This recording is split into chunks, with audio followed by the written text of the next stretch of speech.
So, good morning, everyone. First of all, I would like to express my sincere gratitude to the organized committee of the Prometheus project for inviting me to this conference and for their valuable work in promoting occasions of discussion and study like this one. I'm glad to take this opportunity to present to you a project that combines epigraphy, the history of humanism, and digital tools. The case study is the so-called Codex Marcanova, preserved at the Stenze Library in Modena. It is a mid-15th century manuscript that collects hundreds of Latin inscriptions from other epigraphic manuscripts rather than from direct observation, which I had the chance to study and enhance thanks to the Stenze digital library platform. The aim of my talk is to show how it was possible to move from manuscript to digital, connecting philological research, cataloging, and digital storytelling, and to reflect on the future perspectives of this kind of work. Before getting into the heart of the project, it is useful to provide some context.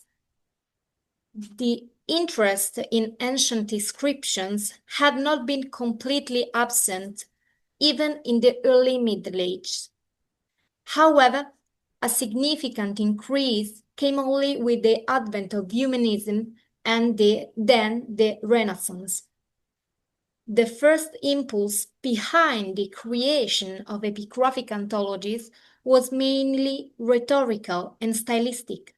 But already from the 14th century, inscriptions began to be valued as historical, literary, and linguistic documents. At the beginning of the 15th century, collecting engraved texts or visual representations of inscriptions became more and more widespread, usually copied from ancient stones, or more often, from earlier syllogisms. Yet these early humanistic collections rarely followed precise criteria of classification. For example, the work of Nicola Signorini, completed in 1409, presented mainly Roman inscriptions with very few texts from other places, without any particular order.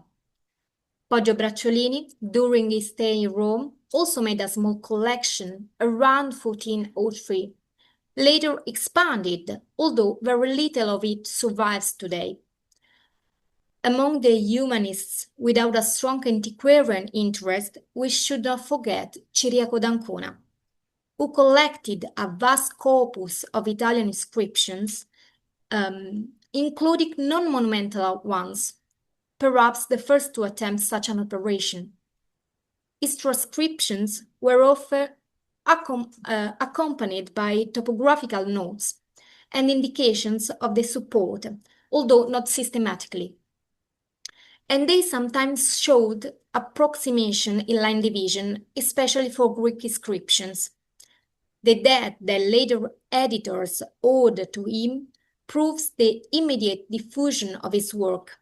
Its two most important followers were Giovanni Marcanova and Felice Feliciano, who are also the central figures of this contribution.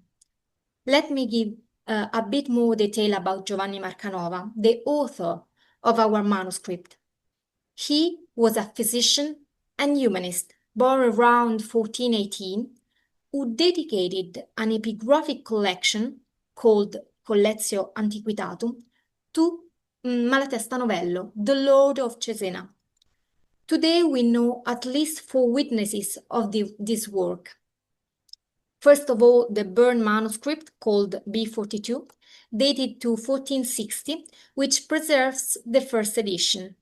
Then the Exense manuscript on Modena, our manuscript, also called Latinus 992, completed in 1465, which is the second edition and mostly written by Felice Feliciano, another important humanist, antiquarian, and intellectual of the time. Next, the Latinus 5825F, preserved at the Bibliothèque Nationale de France. And finally, the manuscript Garrett 158, preserved at the Princeton University Library.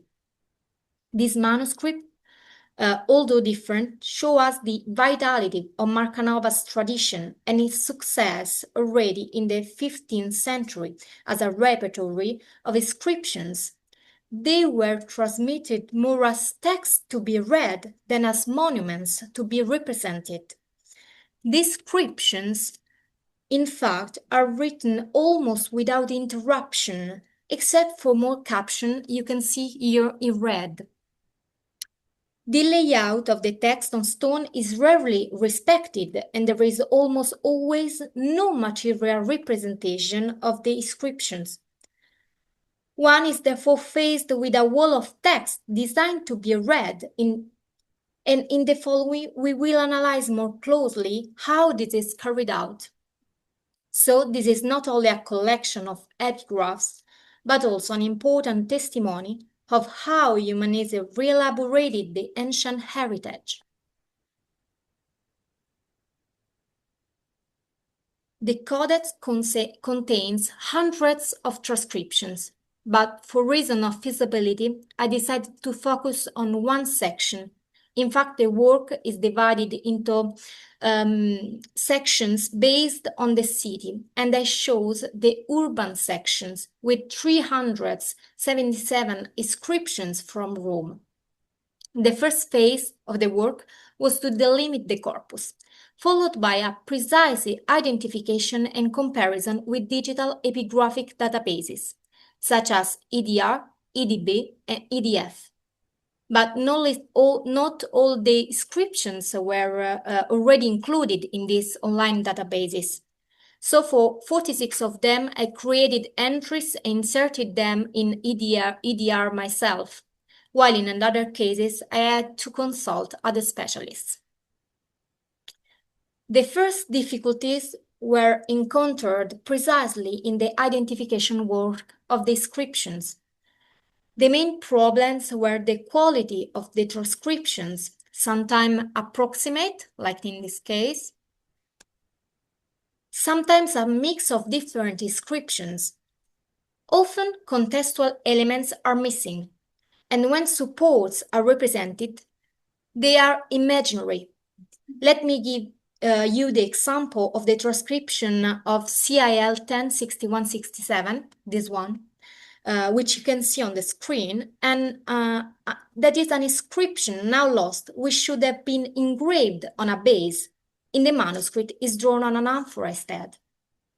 This obliges us to treat the texts not as faithful reproduction of documents, but as a literary and humanistic testimonies to be read and interpreted.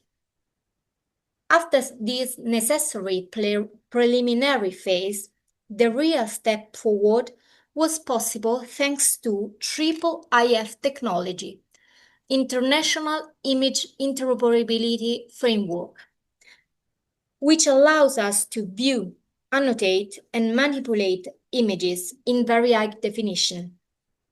I especially used the Stories tool, that is an environment for digital storytelling that helps create narrative paths, which is provided by the Stense Digital Library, to promote and share its cultural heritage. But how did I proceed?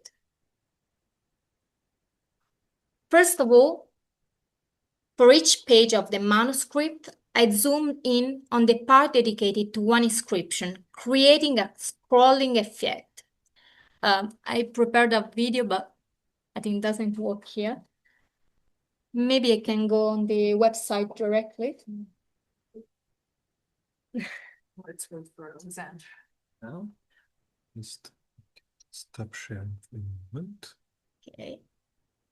And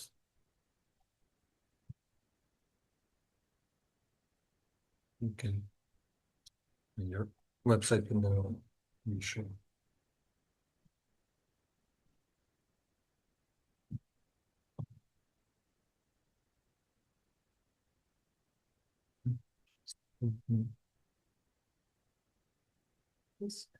And Just share them. entire screen, and here we go.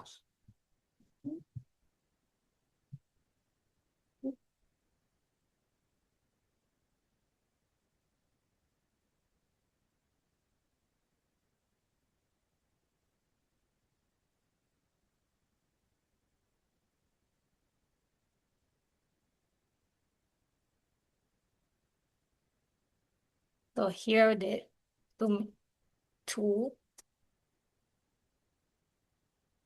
that is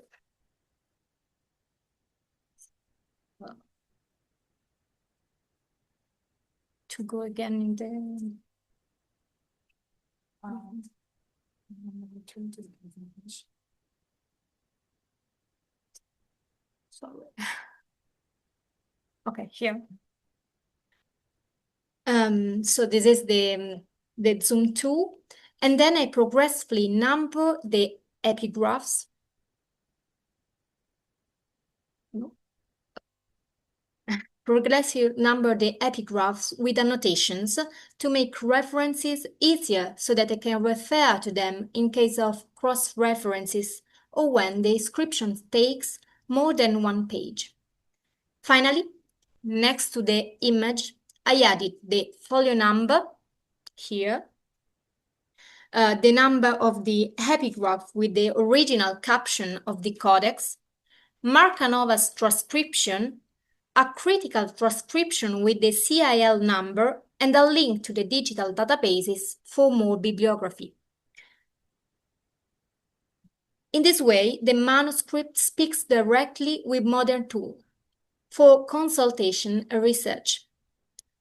Regarding the methodological choices and goals, I follow two main principles, but they are opposite. On the one side, I wanted to keep scientific rigor, connecting the work to philological tradition and databases.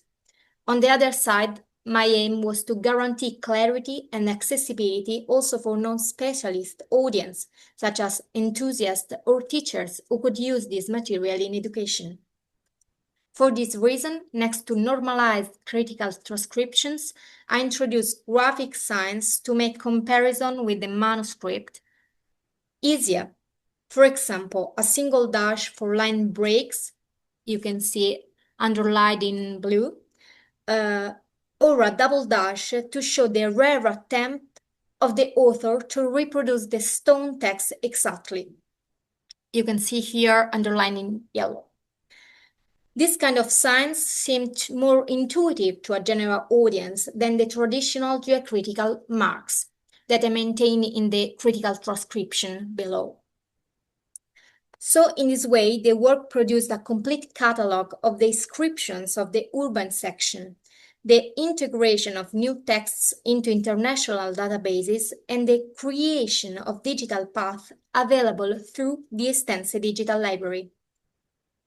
In order to achieve all this, it was first necessary, in addition to the work of data collection, identification, transcription, and cataloging already mentioned, to provide a framework for the work through a study of the historical context in which it was produced, on its author, and of the manuscript as whole.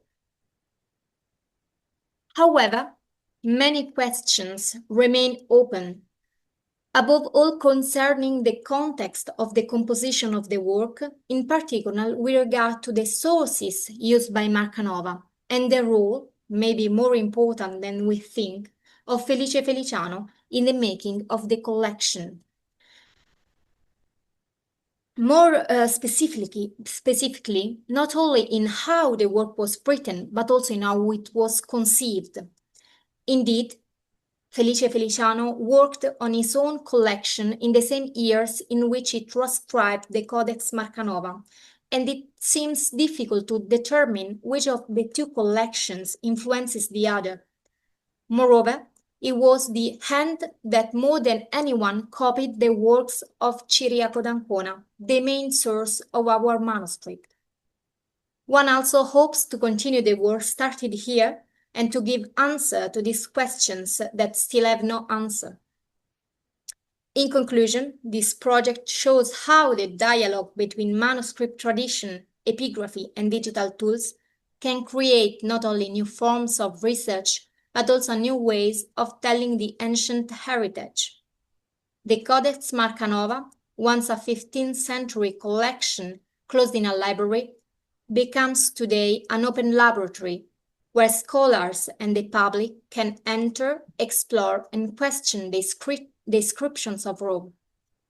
My hope is that this is only a starting point to continue to study the historical context, answer the open questions, and above all, develop more the possibility of these digital platforms to connect past and present. Thank you very much for your attention and for this great opportunity to present my project. Thank you again.